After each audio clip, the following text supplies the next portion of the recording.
Live from KSAT 12, the Nightbeat starts right now. We're out in Marion tonight as the City of Marion mayor and city secretary have since resigned, both in the last week.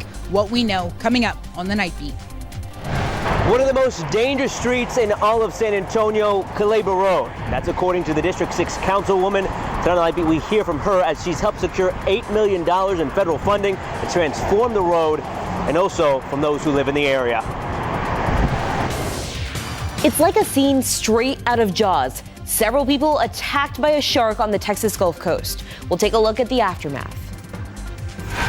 But first, we begin with Hurricane Beryl, the storm briefly strengthening tonight after leaving a trail of destruction in the Caribbean. At least 9 people killed. People in Jamaica and the Cayman Islands left picking up the pieces in the rubble.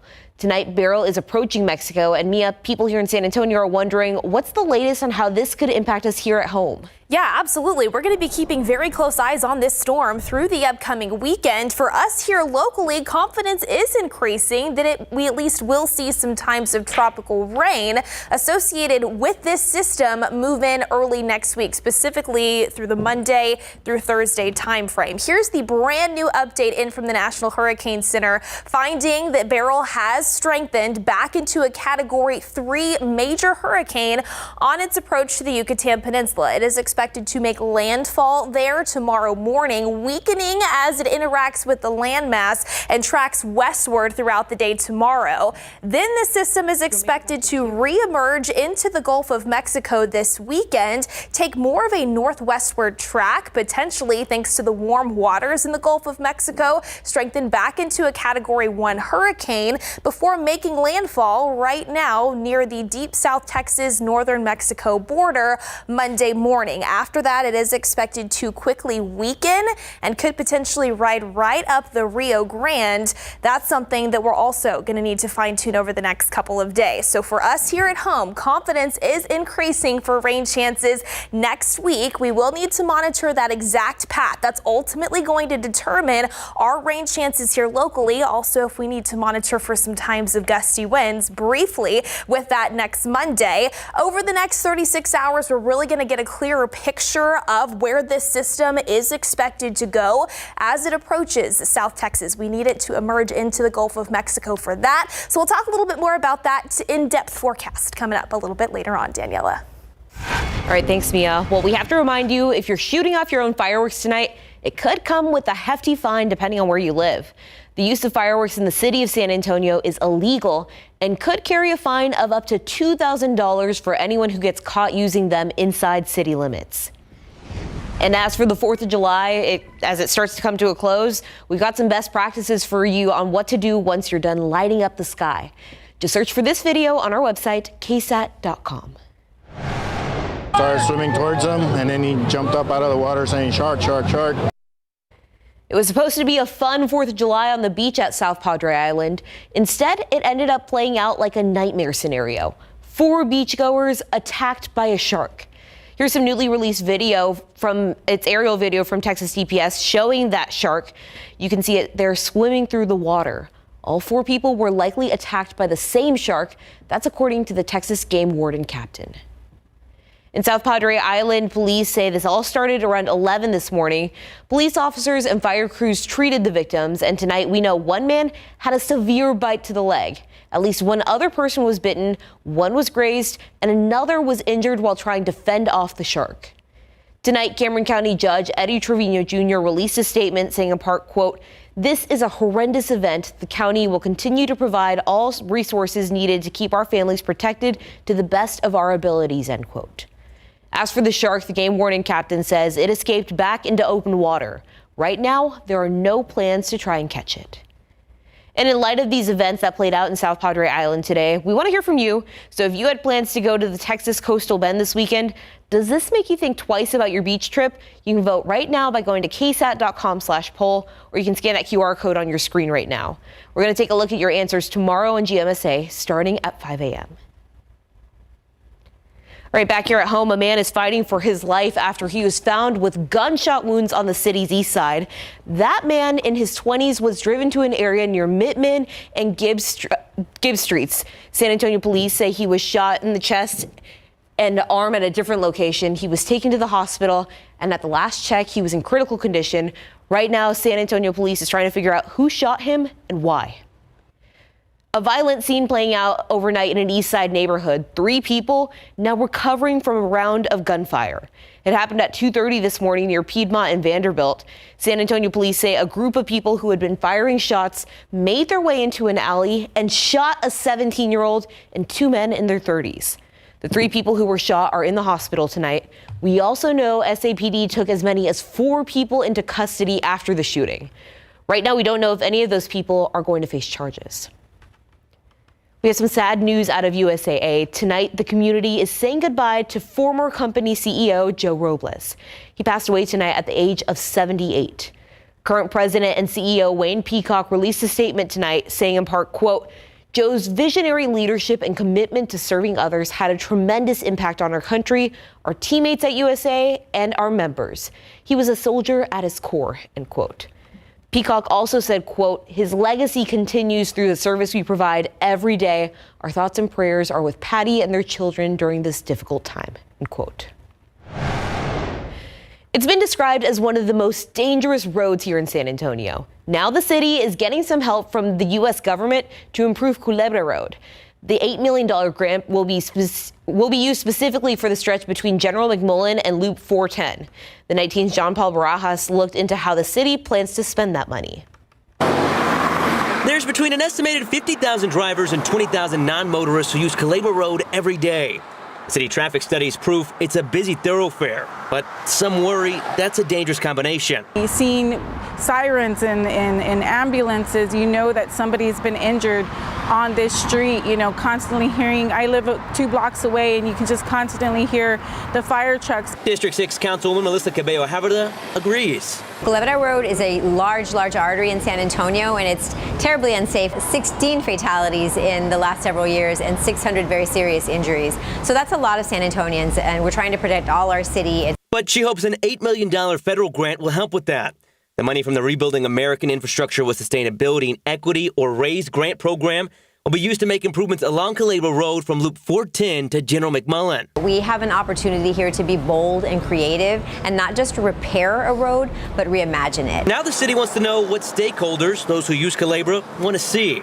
Veronica Salas lives nearby and already has some ideas. Flashing lights, just like school zones, you know, utilize these things to make us safe, you know. People are getting hit literally every day. Cabello-Haverda mentioned adding dedicated bike lanes and improving sidewalks as possibilities in future plans. Something Salas says would change her daily life. You had to cross this street. Yes. I was worried for you.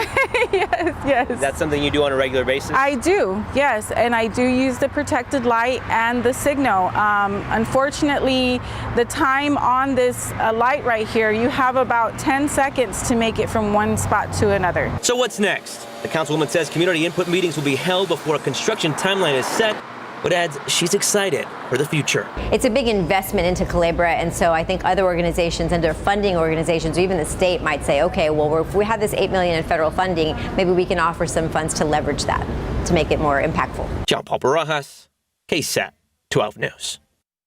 Just this week, 2 City of Marion officials resigned, one being the city secretary and the other, the mayor. Now, this is just the tip of the iceberg. The Night team's Zaria Oates spoke with the former mayor and the next person in line for the job. These letters outline 2 very significant resignations in the city of Marion. One is from the city's now former mayor, Daniel H. Loyola. It begins with, quote, sitting here with a beer in hand, end quote, and ends with his resignation effective July 1, 2024. The other is from the city's former secretary, Suzanne Gonzalez. She says her resignation stems from Mayor Pro Tem Abigail Mayberry's, quote, intimidation by emails, bullying in emails, unsubstantiated accusations, and unethical behavior. But she only refers to her by title rather than by name. Gonzalez resigned July 2nd, but when I spoke with her on the phone, she said she wasn't available to speak with KSAT prior to this story airing. However, over the phone tonight, former Mayor Loyola had this to say. A lot of undermining by a city council member. For the better of the citizens, it's probably his best because obviously she thinks she could do better, so I'm out. And who is it that thinks they can do better? That's Abigail Mayberry. It's a pretty big cycle of he said, she said. Our records in Marion are not, they're lacking, tremendously lacking. We are way far behind on minutes being posted. We are lacking at least 2 years, if not more, of videos being uploaded. And according to the state statute, the mayor pro tem should perform the mayor's duties if the mayor is unwilling. But Mayberry says she won't refer to herself as the mayor until issues in the city are addressed. Yesterday, when we called the bank with city staff in order to remove Mr. Loyola and Mrs. Gonzalez from the bank accounts and to change all of the online access because they're no longer with the city, we were told by the bank that in December, on December 27th of 2023, the city secretary and the mayor came in together and removed me from the bank account. According to emails KSAT obtained through Mayberry from Marion State Bank, Loyola and Gonzalez are the only two people listed on the city accounts. I don't know who was on the account before. So anything before November 20th, I don't know. Meaning the only two people with access to city funds are two people who no longer work for the city of Marion. There's nobody in the town to sign a check. As of right now, Mayor Pro Tem Abigail Mayberry says she's working with the city attorney to add her name to the bank accounts so bills can be paid and city issues can be handled. However, she says there is a laundry list of issues that haven't been addressed in years and that she's reached out to multiple state officials for assistance. We'll stay on top of this story as the city of Marion works out these shortfalls. All right, we know you will, Zaria. Thank you. All right, well, this is my kind of 4th of July celebration. Next on the Night Beat, we're going to introduce you to the Weenie Dog Race Champion.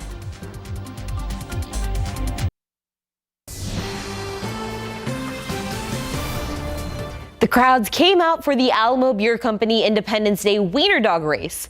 Garrett Berger was there and got to meet the winner.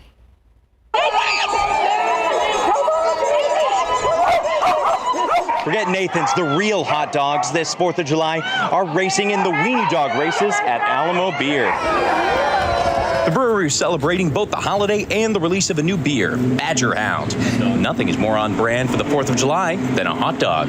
The races may not have been highly regulated, but they were highly entertaining.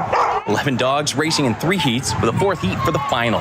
The winner of the costume contest earlier in the day, Clyde, or Bat Dog, had to settle for being the best dressed because no one ran like Forrest.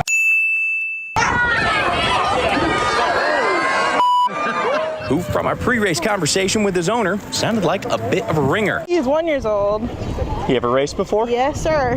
He is 11-time champ at the Little Woodrow's ones that they have around here in Texas. And then we're going to the Wiener Dog Nationals in California next weekend. They have nationals? They have nationals in California. So he will be there. So real competitive. Real competitive. Just coming for some fun. His owner won a case of beer, and Forrest got some swag, not to mention barking rights. That wiener is a winner.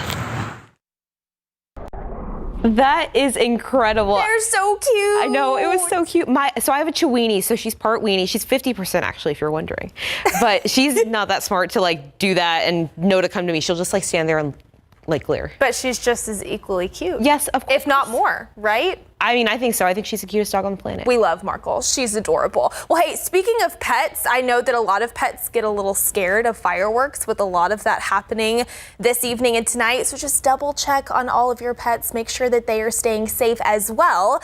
Weather, not too bad for it. It was hot out there earlier this afternoon. We hit 100 degrees here in San Antonio. Mostly clear skies in place. We're in the upper 80s right now, but notice it still feels like the low 90s. It has been a bit gusty out there tonight. Winds generally out of the south-southeast gusting upwards of 25 miles per hour at times. So that's just still something to think about with fireworks safety over the next couple of hours if you're planning on staying out pretty late. Looking ahead to our Friday, upper 70s first thing tomorrow morning with a few morning clouds possible. We'll see plenty of sunshine though return in the afternoon, but notice how that affects your temperatures. A high temperature near 100 degrees expected, feeling closer to 103 when you still factor factor in some of the humidity. All right, let's talk changes heading into not only this weekend, but even more so into next week as we monitor what is now Hurricane Beryl. Notice still dry out there tomorrow. A 30% potential for a few isolated showers and storms, especially up into the hill country on Saturday. Sunday's a transition day, just an isolated chance there before we start to see some scattered rain chances return Monday through Thursday of next week, all dependent on where exactly Beryl tracks. So here's the 10 p.m. update. And from the National Hurricane Center, pressure is down. It has strengthened back into a Category 3 hurricane. Winds also up to about 115 miles per hour. This is jogging pretty much due west. It is expected to make landfall along the Yucatan Peninsula tomorrow morning, then weaken as it interacts with that landmass throughout the day. Notice, though, as we take a look here at some of the spaghetti models for where this system could go, pretty decent agreement that it is expected to make landfall near the deep South Texas, northern Mexico border early Monday morning. But then we have some questions. Does it take a farther jog up to the northwest along the Rio Grande as it works its way farther inland, or does it turn farther up to the north? If it does turn farther up to the north, what that would mean for us here in San Antonio, some times of gusty winds possible, especially by Monday afternoon and evening, a larger rainfall gradient from one side of the area to the other. No hail expected, but we would need to monitor for an isolated spin up that wouldn't completely be off the table. Regardless, though, on where Beryl makes landfall and where exactly it tracks after that, we are expecting times of rain, high surf, rip currents, and coastal flooding along the Texas Gulf coastline this weekend, especially by Sunday. So if your travel plans for the holiday weekend take you out that way, just be aware and be extra careful. Here's a look at that future cast. We've got a weak front actually in the Texas Panhandle right now. That's going to work its way into central Texas this weekend. Spark up potentially a few showers and storms there. Not everybody cashes into the activity. Sunday, pretty quiet here at home, but it's into Monday and especially by Tuesday where we are expecting increasing confidence on some scattered tropical rain. Bottom line is we will have a much clearer picture of what exactly this system is going to mean for us tomorrow and into Saturday after it moves into the Gulf of Mexico. So keep checking back as we really fine tune the details here over the next couple of days. Temperatures also could come down into the 80s next week if we see those rain chances pan out. By the way, the rain also falling over a few days, so that would be good news there. Until then, I'm looking outside for any fireworks, not seeing a ton, but it is still a little humid and warm out there right now, Daniela. Yeah, I know we checked on the roof earlier and we didn't see anything. Nothing yet. No, not yet. All right, Mary, so a Spurs newbie got to meet a Spurs legend. Yeah, and his reaction was priceless. We'll show you it coming up. The 48th overall pick, Harrison Ingram, details this viral moment meeting Tim Duncan. Plus, the Missions continue their winning ways in a game full of fireworks. Stay with us. Earlier today, we talked about the calm, even-keeled demeanor of Spurs rookie Stephon Castle. Second rounder Harrison Ingram, on the other hand, wears his emotion on his sleeve. The 6'7" forward, born and raised in Dallas, went one-on-one with our Nick Mantis to see how his first week in the NBA is going. Hey guys, I'm here with Harrison Ingram, one of the newest San Antonio Spurs, who you in a viral video the other day got to say that you shook Tim Duncan's hand and you're not washing your hand for over a year. So that's Tim Duncan, man. He's dapped me up. I'm not washing my hand for like a year. First off, what was that moment like, and have you washed your hands since then? I've washed my hand. I was playing around. That moment was crazy. First of all, to be in the NBA is in itself is crazy. To be on the Spurs organization is even another step, and then to meet Tim Duncan, the legend of the Spurs, and he's just down to earth. Just walking around here. I didn't even know I was gonna meet him. They didn't say anything. I was just walking around, just ate lunch, had my hat on. Family was in the background. We just got in here, and all of a sudden I see, I'm like, is that Tim? Is that Tim Duncan? Look at Steph Castle. I'm like, you see him? He's like, bro. I'm like, that's crazy. Shook his hand, talked to him a little bit. Down to earth guy. He seemed a little quiet, but that's Tim Duncan. So I didn't really have much to say. I was trying to listen to him and just get some feedback. kind of took my second question there, but how have you gotten acclimated to not just being here in San Antonio? It's a little bit different when it comes to the heat, you know, a little bit, especially this time of year, just being here and getting to feel your new life as an NBA player. Right, you know, I'm from Dallas, so, you know, I'm used to the heat, I'm used to all the stuff that San Antonio comes with, but, you know, for me, just it's weird to be here and be an NBA player, and I feel like you get treated a little bit different. You know, you get the access to this facility, and you get to say you're an NBA player, you can say you're on the Spurs, you can work out whenever you want, you can shoot whenever you want. You got trainers with you, guys guarding you every day, so, you know, for me, I'm just trying to take it all in and, you know, really, you know, act like I don't know anything. I mean, I'm asking guys questions, trying to get advice, trying to see what they do to get to the level that they're at. When it comes to these next couple of weeks, you get an opportunity to really showcase your talents in this summer league. What are you most looking forward to with that opportunity, knowing you want to try to earn yourself a spot on that, you know, for that roster and not spending time in Austin? Winning. You know, I feel like that's the most important thing is winning and showing how I can impact winning without scoring the ball. You know, if you go to the main team, you know, there's Victor, there's Devin Vassell, there's Steph, there's Jeremy. I mean, there's so many different guys who are good guys, but really Victor and Devin, you know, they're getting the ball. It's not my job to dribble and break teams down. It's my job to make their job easier. Whether it's opening threes, rebounding, screening for them, you know, it's knowing how to play the game. I feel like those are things that the coaches will see in the film that aren't on the stat sheet. It's not all about your PPG or your RPG or your APG. And it's not all about the averages or stuff that doesn't show up on the box sheet. That's just as important as that. You're finding your role this entire time. 100%. Awesome. Thanks for your time. Appreciate it. Yeah. Thank you. Nice to meet you. Nice to meet you. Guys, back to you. Great stuff. All right, the San Antonio Missions return to the Wolf tonight for the back half of their 6-game series with the Corpus Christi Hooks. San Antonio's offense poured it on early. Let's check out the final. The Missions get the 2-hit shutout, 8-0. All runs coming in the first 3 innings. San Antonio now leads the 6-game series 4-0. Last night, Astros stars Jose Altuve and Yordan Alvarez were named AL All-Star starters. This afternoon, the duo with another productive outing for Houston after an early Altuve run. John Singleton singles to center field, bringing in both Alex Bregman and Alvarez. Houston went on to win 5-3 and takes the series 3-1. The Astros are next at the Twins.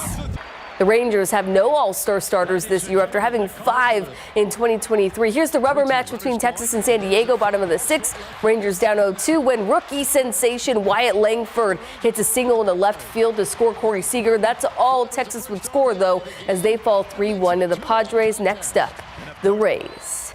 Looking back at Chuck McKinley's Wimbledon victory after the break. The first couple rounds at Wimbledon have been electric. This is the time of year you may find yourself looking back at the Wimbledon history right here in San Antonio. Back in 1963, Trinity University tennis player Chuck McKinley won Wimbledon while still in college. He didn't lose a single set in the process. McKinley has since passed, so we caught up with his former teammates, the Newman brothers, to hear more about his legacy. I was not even a really good player, and he treated me like I was just his teammate and practice partner, and you know, you got better just being around the guy, and that's kind of what's happened to me in my estimation for Trinity tennis. It's quite an ordeal that we will never, ever, ever forget, and this program is still riding the waves of what he accomplished here in his 4 years as a student. Don't miss the full story on McKinley's Wimbledon victory this Sunday on Instant Replay. We'll be right back. Before we go, we want to share some of the sights and sounds from the 4th of July celebrations in and around San Antonio. We have thousands of people lined up here. There's close to maybe 7,000 individuals just enjoying the festivities, and then we'll probably have about 15,000 in the park to see the fireworks display. Celebrate freedom, celebrate America, celebrate everybody who fought for us in order to be able to be here and be free. It is to honor America on her birthday and to pay tribute to all of the men and women and their families who have sacrificed so much for this country for 248 years now. Thank you for your service to this country and for all you've done and for all you still do. Always all day long, stay here in the hot burning sun just to enjoy 30 minutes worth of fireworks. I actually love fireworks. Well, that does it for the Night Beat. We'll see you tomorrow.